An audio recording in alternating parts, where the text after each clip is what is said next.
الحمد لله الذي كرم بني آدم وحفظ حقوقهم وشرع من الأحكام ما يحمي دماءهم وأموالهم وأعراضهم، وأشهد أن لا إله إلا الله وحده لا شريك له، وأشهد أن سيدنا ونبينا وحبيبنا محمدًا رسول الله صلى الله عليه وسلم عبد الله ورسوله، نور الأمن وسراج الأمان، من جاء ليحمي الإنسان، من جاء برسالة كان الخطاب فيها يا أيها الإنسان يا أيها الناس. فاللهم صل وسلم على خير من قال ومن علم، وأحينا اللهم على سنته، وأمتنا على ملته، واحشرنا في زمرته، وارزقنا معيته. فمن يطع الله ورسوله فقد فاز فوزا عظيما، ومن يعص الله ورسوله فقد ضل ضلالا مبينا. أما بعد، إخوة الإيمان والإسلام، فإني أوصيكم ونفسي بداية بتقوى الله، فتقوى الله فيها نجاة الدنيا، نجاة الإنسان، نجاة الناس جميعا. فاتقوا الله يا أولي الألباب الذين آمنوا، قد أنزلنا إليكم ذكرا رسولا يتلو عليكم آيات الله مبينات ليخرج الذين آمنوا وعملوا الصالحات من الظلمات إلى النور، ومن يؤمن بالله ويعمل صالحا يدخله جنات تجري من تحتها الأنهار خالدين فيها أبدا، قد أحسن الله له رزقا. إخوة الإيمان والإسلام، منذ يومين في 10 من شهر ديسمبر هذا الشهر، احتفل العالم كما يحتفل كل عام باليوم العالمي لحقوق الإنسان، وذلك بمناسبة الإعلان العالمي لحقوق الإنسان، والذي كان في 10 من ديسمبر عام 1948. والحق أن الإسلام كدين ومنهج ورسالة سبق هذا الإعلان الذي توصلت إليه البشرية بعد أن أنهكتها الحروب والاقتتال وسفك الدماء في حربين عالميتين، الحرب الأولى والثانية، والتي ضاع فيها الملايين من البشر. جاء إعلان حقوق الإنسان في أول كلمة نزلت على رسول الله صلى الله عليه وسلم: اقرأ، تعلم يا إنسان، افهم وأدرك دورك في هذه الحياة. جاء الخطاب في الإسلام بيا أيها الإنسان، وهل أتى على الإنسان ويا أيها الناس دعوة صريحة، بل دعوة صريحة لإعلاء شأن الإنسان وتكريمه. نعم إخوة الإيمان والإسلام، إن من رحمة الله أن أرسل لهم رسوله صلى الله عليه وسلم. من رحمة الله بالإنسان أنه كرم البشر وفضلهم على كثير من خلقه، ومهد لهم ما يعينهم على بلوغ هذه الكرامة. ولقد كرمنا بني آدم وحملناهم في البر والبحر ورزقناهم من الطيبات وفضلناهم على كثير ممن خلقنا تفضيلا. ألم نجعل له عينين ولسانا وشفتين وهديناه إلى طريق الخير وطريق الشر وهديناه النجدين.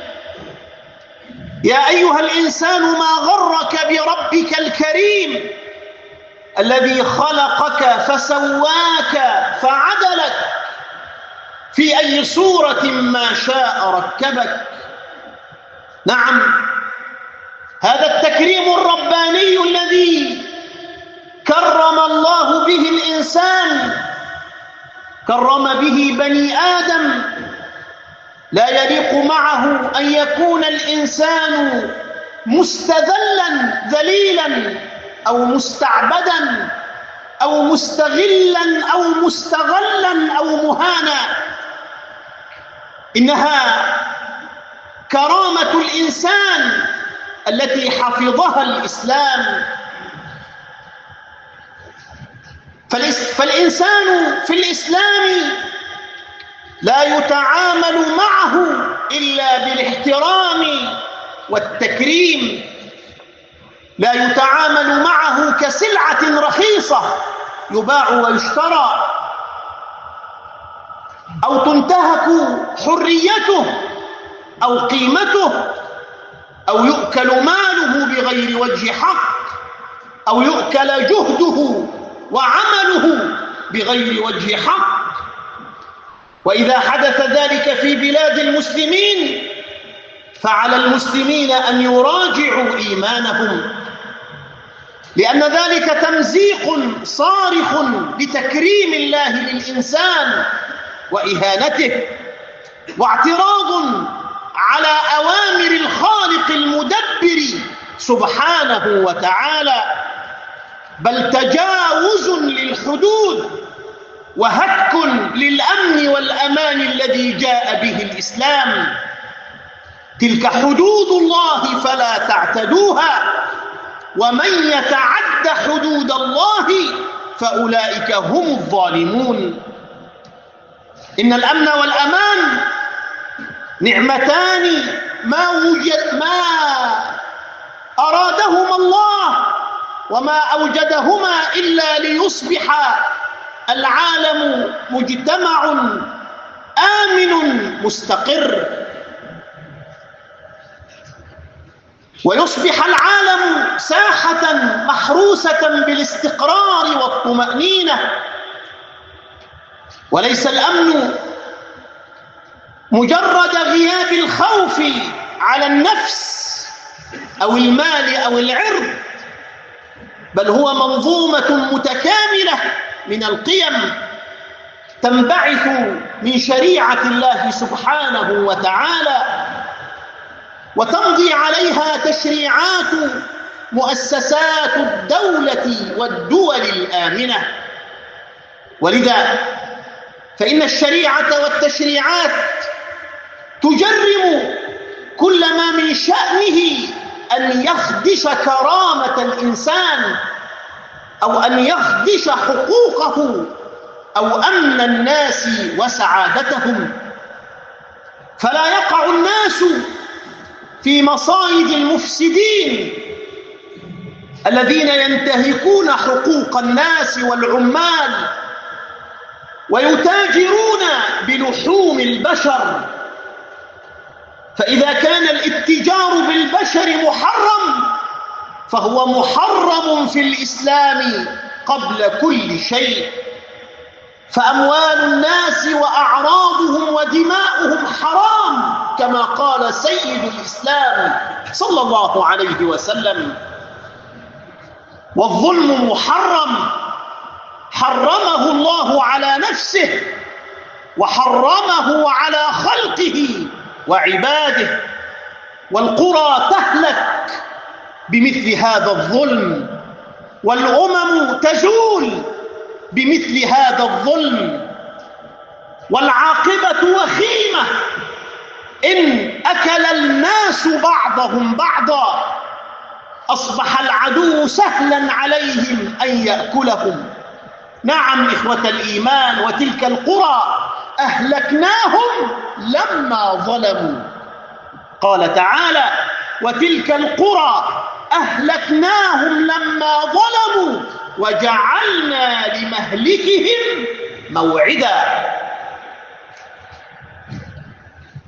وإذا أردنا أن نهلك قرية أمرنا مترفيها فطغوا وتعالوا وأكل بعضهم بعضا فأفسدوا فيها.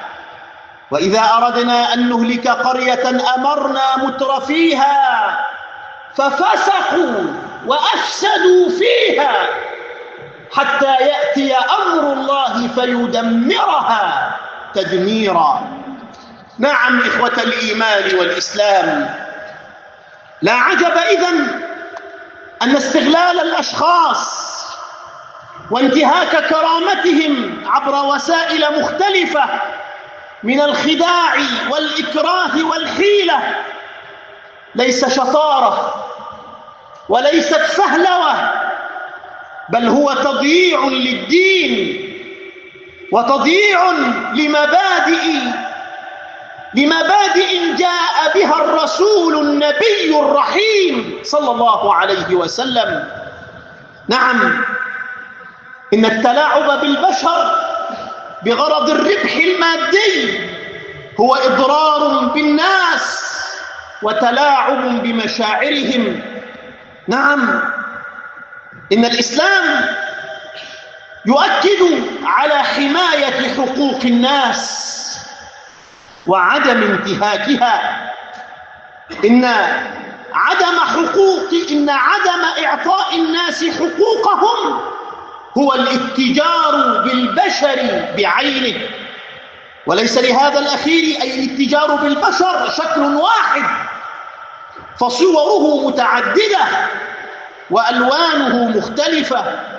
نراه مثلا في زوايا العمل القسري الذي نجبر الناس عليه خارج عقد العمل وتكليفهم ما لا يطيقون، كما قال رسول الله صلى الله عليه وسلم وهو يبين حقوق العامل: إخوانكم خولكم يسرهم الله لكم جعلهم الله تحت أيديكم، فمن كان أخوه تحت يده فليطعمه مما يطعم وليلبسه مما يلبس ولا تكلفوهم ما لا يطيقون، فإن كلفتموهم فأعينوهم.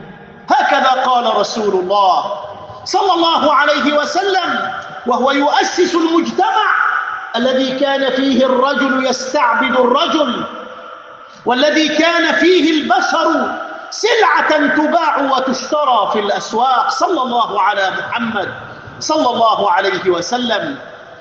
نعم، كل الأشكال للاتجار بالبشر ممنوعة في الإسلام حين يجبر الأفراد على العمل دون أجر أو دون حقوق، أو في استغلال الأطفال مثلا في جمع الأموال أو التسول. منذ يومين بل بالأمس جاءنا من يحمل طفلة لا أعرف هل هي ابنته أو استأجرها لينفق هذه البنت في جلب الأموال من الناس بالتسول.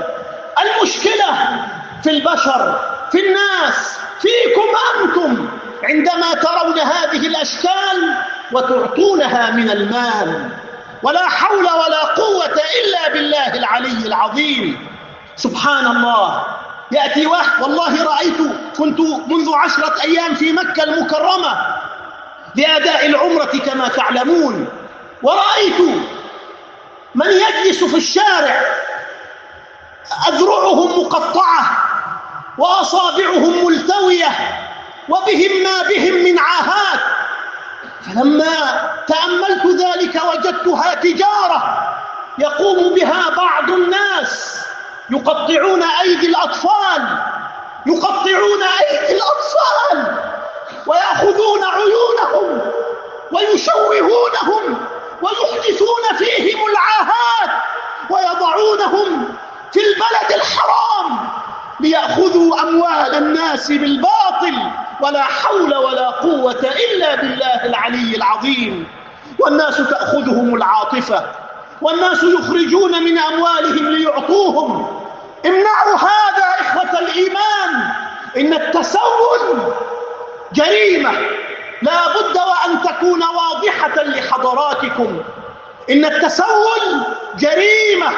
نعم، هناك فقراء يحتاجون، هناك مرضى يحتاجون، هناك بلاد أنهكتها الحروب تحتاج، ولكن اذهبوا إليهم ولا تجعلوهم يأتون إليكم.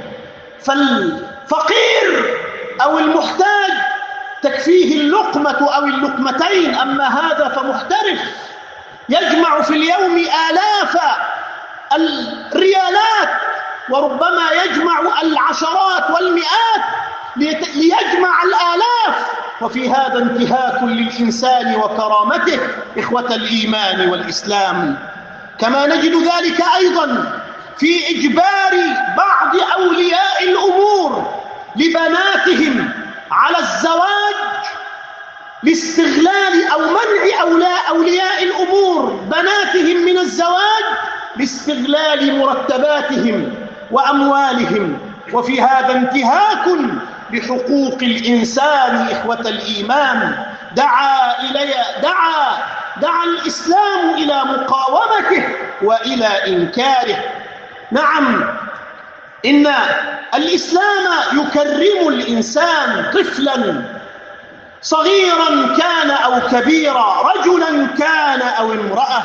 نعم إخوة الإيمان، كما قلت لكم نجد ذلك في استغلال الأطفال، أو في استغلال العمال، أو في استغلال الفتيات، في ظاهرة إجبارهم أحيانا على عدم الزواج أو الزواج بمن يكرهون، حيث تفقد الفتيات حقها في اختيار الزوج وتستغل أجسادهم لأغراض من منفعة محرمة أحيانا. إخوة الإيمان والإسلام، هذه الصور لا أريد أن أعددها، تظهر بشاعة الجريمة وعواقبها الوخيمة. وقد جاء في الحديث الذي رواه الإمام البخاري عن أبي هريرة رضي الله عنه قال رسول الله صلى الله عليه وسلم: 3 أنا خصمهم.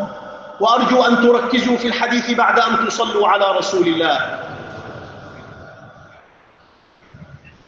3 أي 3 أصناف من البشر أنا خصمهم، يعني سأكون خصمهم يوم القيامة أمام الله.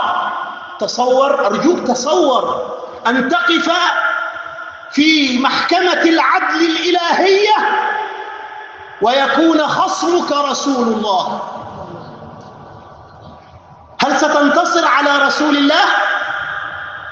اسمع الحديث بعد أن تصلي عليه.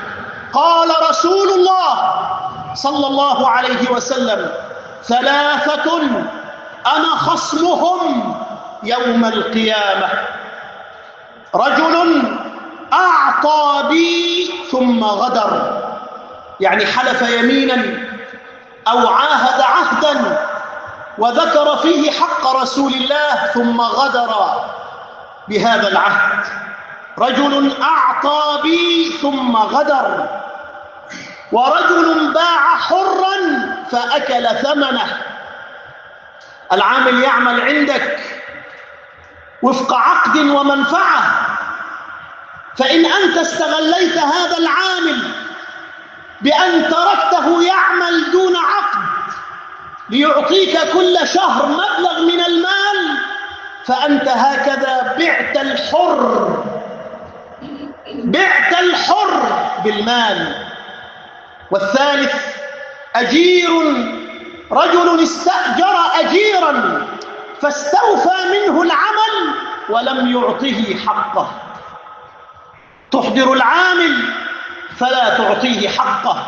والله شكى إلي مجموعة من العمال أن الفورمان أو رب العمل أو المقاول يحضرهم ويتفق معهم على مبلغ معين ولا يعطيه إلا نصف هذا المبلغ. ولا حول ولا قوة إلا بالله. إخوة الإيمان، ختاما لا أريد أن أطيل، الله حرم الظلم وجعله محرما بين البشر. قال الله على لسان رسول الله في الحديث القدسي الذي يرويه الإمام مسلم عن أبي ذر الغفاري رضي الله عنه: يا عبادي إني حرمت الظلم على نفسي وجعلته بينكم محرما فلا تظالموا.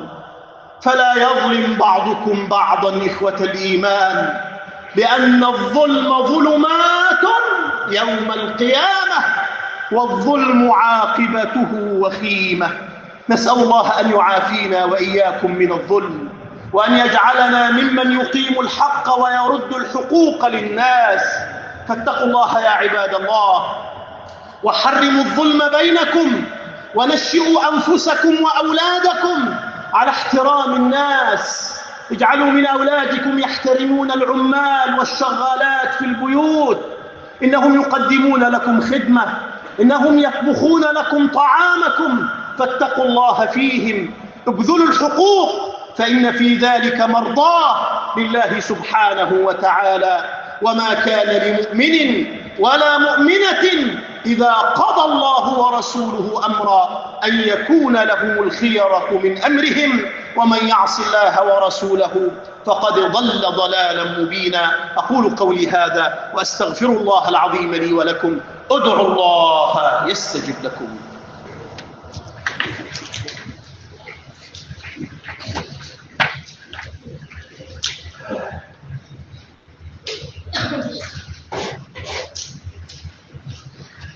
الحمد لله رب العالمين، ونشهد أن لا إله إلا الله الملك الحق المبين، ونشهد أن سيدنا وحبيبنا محمدا عبده ورسوله، رسول هدايته للعالمين، والآخذ بأيدينا إلى النجاة في يوم الدين بإذن رب العالمين.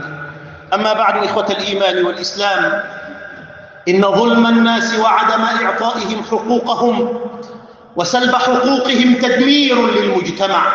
هذا من آثاره، تدبير للمجتمع، تدمير له وفقد للثقة. إنه ظلم يزرع الخوف في قلوب الناس، وتنعدم به الثقة بين الناس، ويستشري به التفكك المجتمعي والتفكك الأسري، وتتغلغل في المجتمع الأمراض النفسية، مما يهدم أركان الأمن المجتمعي الذي تنعم به البلدان. ولقد حرصت الحكومات على سن تشريعات رادعة لمكافحة جريمة الاتجار بالبشر، فوضعت من القوانين ما يعرف وما يعرف الجريمة ويبينها ويحدد للمجتمع عقوباتها. ولم يغفل أهل الاختصاص في التوعية والإرشاد، فنفذوا برامج توعوية مستمرة تستهدف جميع شرائح المجتمع لتعريفهم بحقوقهم وكيفية تجنب المخاطر والتبليغ عن أي شبهات. ولا ريب أن ذلك من الأمانة والمسؤولية والرعاية، وكلكم راع وكلكم مسؤول عن رعيته، كما قال رسول الله صلى الله عليه وسلم في حديث عبد الله بن عمر رضي الله عنهما الذي أورده الإمامان البخاري ومسلم. غير أن هذه المسؤولية حمل كما قلت لكم على كل واحد، على كل قادر أن يبلغه، على رب الأسرة في بيته، والمعلم في مدرسته، والواعظ والخطيب في مسجده، والتاجر وصاحب العمل في مؤسسته، والإعلامي والمؤثر في جمهوره، والمجتمع بأسره بين أفراده في تكافله. إن ربنا سبحانه وتعالى يأمرنا أن ننهى من أفسد عن فساده، فلولا كان من القرون من قبلكم أولو بقية ينهون عن الفساد في الأرض ممن أنجينا في الأرض إلا قليلا ممن أنجينا منهم واتبع الذين ظلموا ما أترفوا فيه وكانوا مجرمين وما كان ربك ليهلك القرى بظلم وأهلها مصلحون. نسأل الله سبحانه أن يصلح حال الناس وأن يصلح المسلمين وأن يردنا إلى ديننا ومنهجنا ردا جميلا، إن ربي هو ولي ذلك والقادر عليه. فاتقوا الله يا عباد الله وحرموا الظلم بينكم كما حرمه الله، وأطيعوا الله وأطيعوا الرسول تصلحوا وتصلحوا، وأطيعوا الله وأطيعوا الرسول وأولي الأمر منكم، فإن تنازعتم في شيء فردوه إلى الله والرسول إن كنتم تؤمنون بالله واليوم الآخر، ذلك خير وأحسن تأويلا. هذا وصلوا وسلموا على إمام المرسلين وقائد الغر المحجلين، فقد أمركم الله تعالى بذلك فقال عز قائلا عليما: إن الله وملائكته يصلون على النبي يا أيها الذين آمنوا صلوا عليه وسلموا تسليما. اللهم صل وسلم وبارك على سيدنا محمد في الأولين، وصل وسلم وبارك على سيدنا محمد في الآخرين، وصل وسلم وبارك على سيدنا محمد في الملأ الأعلى إلى يوم الدين، وصل وسلم وبارك على سيدنا محمد في كل وقت وآن وحين، كما صليت وسلمت وباركت على سيدنا إبراهيم وعلى آل سيدنا إبراهيم في العالمين إنك حميد مجيد. وارض اللهم عن الخلفاء الراشدين أبي بكر وعمر وعثمان وعلي، وعن سائر أصحاب النبي، وعن زوجات النبي أمهات المؤمنين، وعن سائر الصحابة أجمعين، وعن التابعين وتابعيهم بإحسان إلى يوم الدين، وعنا معهم برحمتك يا أرحم الراحمين. ربنا اجعل جمعنا هذا جمعا مرحوما، واجعل التفرق من بعده تفرقا معصوما، ولا تجعل فينا ولا منا ولا معنا ولا بيننا شقيا أو محروما. نسألك اللهم الهدى والتقى والعفاف والغنى. آت نفوسنا تقواها وزكها أنت خير من زكاها، أنت وليها ومولاها. اللهم ارحمنا فوق الأرض وتحت الأرض ويوم العرض عليك يا كريم، برحمتك وكرمك يا كريم. كن عونا للمسلمين والمستضعفين والمظلومين في كل مكان يا رب العالمين. كن معهم وثبتهم واربط على قلوبهم وصبرهم، واخذل عدوك وعدوهم واجعل الدائرة على أعداء الدين. ربنا احفظ أوطاننا وأعز سلطاننا وأيده بالحق وأيد به الحق يا رب العالمين. أسبغ عليه نعمتك وأيده بنور حكمتك وسدده بتوفيقك واحفظه بعين رعايتك، واجعل هذه البلاد عمان سخاء رخاء وسائر بلاد الإسلام. احفظ الحرمين الشريفين والمسجد الأقصى، وارزق الأقصى رجاله الذين يرفعون عليه راية الدين، فإنه لا يشغلنا عن المسجد الأقصى شيء. بعفوك وكرمك أصلح حالنا وحال المسلمين. اللهم بعفوك لا تدع لنا ذنبا إلا غفرته، ولا عيبا إلا سترته، ولا مريضا إلا شفيته، ولا مبتلا إلا عافيته، ولا مكروبا إلا نفست عنه، ولا ميتا إلا رحمته، ولا دينا إلا قضيته، ولا عدوا إلا أخزيته، ولا ولدا إلا هديته، ولا بنتا إلا سترتها، ولا حاجة إلا قضيتها. بعفوك وكرمك ورحمتك يا كريم ارحم آباءنا وأمهاتنا ومشايخنا وعلماءنا وكل من مات من أهلنا وأحبابنا والمسلمين، وأصلح حالنا يا رب العالمين. عباد الله، إن الله يأمر بالعدل والإحسان وإيتاء ذي القربى وينهى عن الفحشاء والمنكر والبغي يعظكم لعلكم تذكرون. اذكروا الله يذكركم واستغفروه يغفر لكم، وصلوا وسلموا على نبيكم، وحرموا الظلم بينكم، وأقم الصلاة. الله أكبر.